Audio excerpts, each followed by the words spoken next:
au jeu. On vous présente des jeux qu'on a essayés récemment avec une petite gamme un peu plus familiale, plus enfant. On commence avec D'or Dragon d'Or, qui est un jeu pour 2 à 5 joueurs. C'est coopératif pour 6 ans et plus. Il est parti d'environ 20 minutes. D'or Dragon d'Or, c'est un jeu qui mélange dextérité et mémoire. Le but du jeu, ça va être de réussir à trouver plusieurs trésors qui correspondent aux cartes qu'on a qui sont cachées présentement, sans réveiller le dragon. Pour ce faire, on va pouvoir regarder nos tuiles au début. Là. On regarde chacun nos cartes, on prend le temps, tous les joueurs vont regarder leurs cartes. Ensuite, on les cache et sous le temps du sablier, tous les joueurs vont essayer de piocher des tuiles et les faire correspondre à leurs cartes, comme ça. La twist du jeu, c'est qu'il va y avoir un guetteur. Fait que parmi les joueurs, il va y avoir une personne que lui, sa mission, ça va être de regarder le sablier pour arrêter de jouer quand que le temps s'écoule. Et lui, il n'a pas le droit de fouiller dans la boîte. Donc, il va falloir qu'il donne les instructions aux autres joueurs par rapport aux objets qu'il a besoin. Fait que tous les autres joueurs, en plus d'essayer de trouver les objets qui vont sur leur carte, vont essayer de trouver les objets aussi qui vont aux cartes du guetteur. Mais comme je disais, le guetteur, il a le droit de dire qu'est-ce qu'il a de besoin. Fait que on n'a pas besoin de tout retenir comme ça. Fait que ça fait juste une belle dynamique de collaboration. Ensuite, on va dévoiler, quand le temps du sablier s'est écoulé, on va dévoiler nos cartes. Et pour chaque échec, on va avancer le petit Z qui dort vers la tête du dragon. Et si jamais on se rend jusqu'à sa tête, ça lui fait ouvrir la bouche, mais là, ça réveille le dragon et notre partie est perdue. À la fin de chaque manche, pour ajouter un peu plus de défis, on va avoir le choix de 2 cartes. Soit une verte, soit une rouge. Les cartes vertes, c'est des défis plus faciles. Par exemple, le guetteur va devoir chanter la comptine pendant que tous les autres joueurs piochent les tuiles. Ou les cartes rouges, c'est des défis plus difficiles, mais lui, ça va nous permettre de reculer le Z du dragon. Fait que ça nous permet de survivre un peu plus longtemps. Sauf que c'est des défis plus difficiles, comme par exemple cacher le guetteur. On va mettre la boîte devant lui, fait qu'il ne pourra pas voir qu'est-ce que les autres joueurs vont piocher dans la boîte. Donc, D'or Dragon d'Or, c'est un jeu de mémoire collaboratif avec une belle dynamique. Juste le principe du guetteur, c'est vraiment le fun. Parce que lui, il faut qu'il donne ses ordres, mais en même temps, on essaie en tant que joueur, on essaie de se concentrer sur essayer de se rappeler nos objets pour aller les chercher les tuiles, mais en même temps, il faut aller chercher les tuiles du guetteur. Ça fait vraiment une belle dynamique dans le jeu, avec une super belle production. Donc, c'est D'or Dragon d'Or. On a aussi essayé Unstable Unicorn pour enfants. C'est un jeu pour 2 à 5 joueurs, 2 à 6 joueurs, les parties d'environ 15 à 45 minutes pour 6 ans et plus. Dans Unstable Unicorn, le but du jeu, c'est d'être le premier joueur à avoir 7 licornes devant lui. C'est les licornes comme ceux-là. Fait qu'à notre tour, la façon que ça fonctionne, on va avoir des cartes dans nos mains et on va devoir, premièrement, piocher une nouvelle carte. Et ensuite, on a le choix de jouer soit une carte licorne ou soit une carte magie, ou on peut décider de passer notre tour et piocher une autre carte à la place.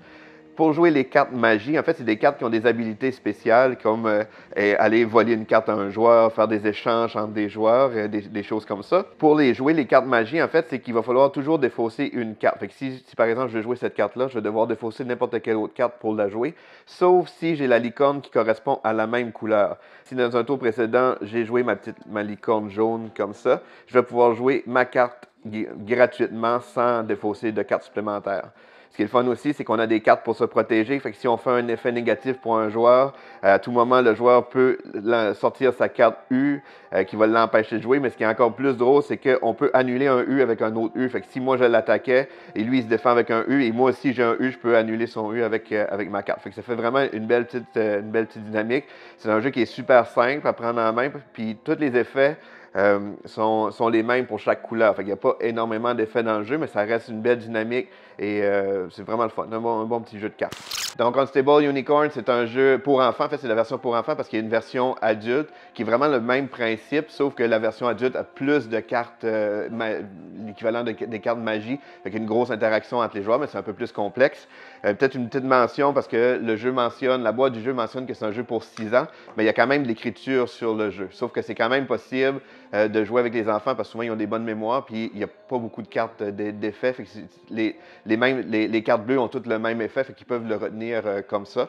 Puis sinon, côté stratégie, c'est quand même assez simple à prendre en main. Donc c'est Unstable Unicorn pour enfants.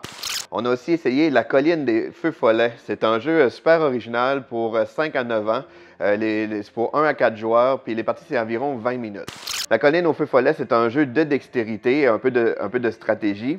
Le but du jeu, ça va être de réussir à descendre nos apprentis sans que les sorcières descendent jusqu'au bout. Selon le niveau de difficulté, le nombre d'apprentis versus le nombre de sorcières va être différent, fait qu'on choisit ça avant de commencer la partie. Sinon, mais le principe est super simple. À notre tour, on va piocher une nouvelle bille. Fait que je pioche, par exemple, la bille mauve, et je vais choisir n'importe quel endroit pour laisser tomber ma bille. L'affaire, c'est que tous les personnages que la bille va toucher, je vais devoir l'avancer en suivant le chemin à la prochaine couleur, la prochaine case de la même couleur que la bille que j'ai en main présentement. Fait que si par exemple je l'essaie, comme là, la bille touche celui-là, fait que je l'avance sur le mauve. Et si que je réussis à le placer justement, comme dans ce cas-ci, avant que la bille le touche une seconde fois, mais je peux continuer de l'avancer aussi. Fait que là, la prochaine case mauve, elle se trouve à être ici. Fait que là, on continue. Là, c'est la sorcière qui avance. Fait que là, la sorcière va aller sur la prochaine mauve, mais là, il n'y en a pas. Fait que là, elle va jusqu'en bas directement. Fait que ça, c'est moins souhaitable. Fait que là, lui, j'ai réussi à sauver cet apprenti-là. Fait que c'est simple comme ça. On joue jusqu'à temps qu'il n'y ait plus de billes dans le sac. Ensuite, on remet les billes dans le sac et on continue à jouer jusqu'à temps qu'un des deux cas arrive, soit que les 3 sorcières soient en bas et qu'on perd la partie, ou selon le niveau de difficulté, le nombre d'apprentis est suffisant pour gagner la partie. Donc, la colline au feu follet, c'est un jeu super original. C'est une belle dynamique, c'est une belle présentation. Fait que c'est vraiment le fun, là, le petit côté de dextérité, la bille qui tombe. Puis c'est difficile de prévoir dans quel côté qu'elle va aller. Plus que le jeu avance, plus que c'est difficile parce qu'il y a plus de trous. Puis il ne faut pas que la bille touche. Si la bille touche aucun personnage, ben, une des sorcières va avancer aussi. Fait qu'il faut vraiment bien planifier où qu'on va placer notre bille. Donc, c'est très, très bon jeu pour enfants. La colline au feu follet. L'île au jeu.